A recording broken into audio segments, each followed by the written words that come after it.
बिस्मिल्लाहिर्रहमानिर्रहीम। अस्सलाम वालेकुम व्यूअर्स, कैसे हैं? ठीक ठाक हैं।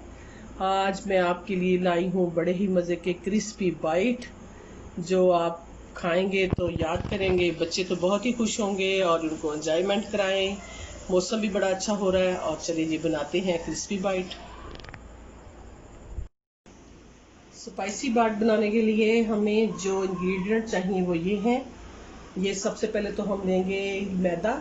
ये मैंने इसकी डो तैयार कर ली है। मैदा मैंने लिया था 1 कप। उसके अंदर 2 चम्मच डाला दही, जिसमें पानी बहुत कम था, पानी था ही नहीं बल्कि खुश्क हुआ।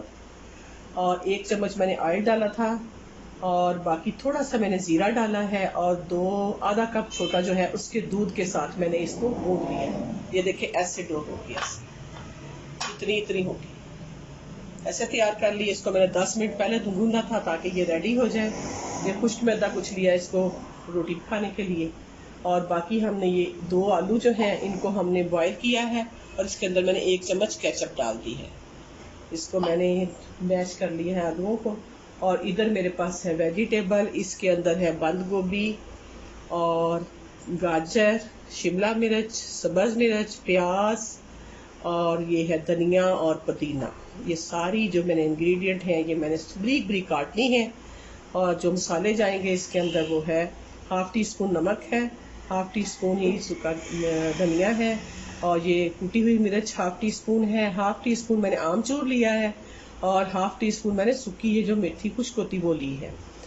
और ये मैंने 1/2 टीस्पून रेड मिर्च ली है। और हल्दी भी डालेंगे ताकि इसका कलर हो इसके अंदर। और ये थोड़ा सा मैंने गरम मसाला लिया है और ये दरमियान में मैंने काली मिर्च ली है। इधर मेरे पास है ये मैंने इसके अंदर कलवंजी मेथे और साथ मैंने डाले हैं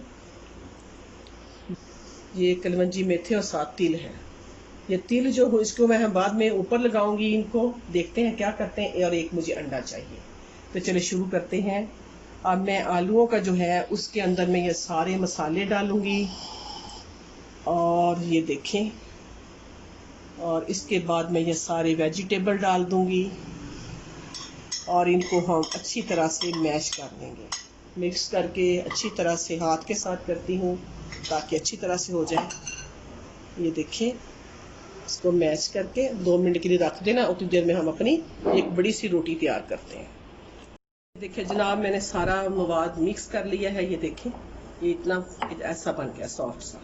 और इसके अंदर हर चीज़ जो है वो फर्स्ट क्लास पकी हुई है। अब हम उसके अंदर बड़ी सी रोटी पकाते हैं, फिर आप देखें कि क्या करते हैं। चलिए जी, अब मैं यहाँ मैदा डालती हूँ। और ये पेड़ा जो है मेरा, ये देखें ये कैसा है, ऐसा है। ये डो जो है ना ऐसी है।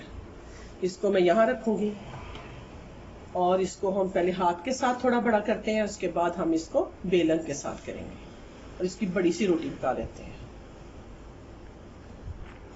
चलिए, तो अब मैं इसको बेलन के साथ करती हूँ, रोटी पकाती हूँ। बड़ी सी रोटी पकानी है लेकिन इसको बहुत मोटा नहीं करना। चलिए तो पकाते हैं जी। तो ये जनाब देखिए, मैं बड़ी कर रही हूँ रोटी। इसको और बड़ी अभी बेलेंगे, जितनी बड़ी बेलेंगे उतना ही ये अच्छा बनेगा। ये देखें, हमने इतनी बस देखे मैंने बरीक सी रोटी बेल ली है। अब इसमें हम ये रखेंगे मिक्सचर जो है हमने डालना है इस साइड पे।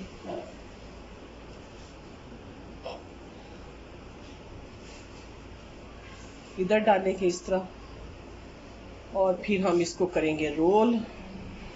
और रोल करके फिर क्या करते हैं देखें, आप मेरे साथ साथ वीडियो देखें। और साथ अगर नए हैं तो चैनल को सब्सक्राइब भी कर दें। और फिर अगर आपको ये मेरी रेसिपी पसंद आए तो इसको शेयर करें। अब इधर से उठा के हमने इसको ऐसे लपेटना है, दबाना है हल्का हल्का, अपने हाथों से दबाते जाना है हल्का हल्का। और इसको हमने ये देखें रोल बना लिया। अब रोल को हमने पकड़ के इसको हमने ऐसे करना है, इसको और ज्यादा पतला बना देना और कर देना। देखिए आखिर वाले को हम इस तरह दबाएंगे ताकि ये जो है ये भी ना खुल जाए। इसको हम अभी इस तरह ही करते जाते हैं ताकि और लंबा सा हो जाए। जितना लंबा बनेगा उतने ही हमारे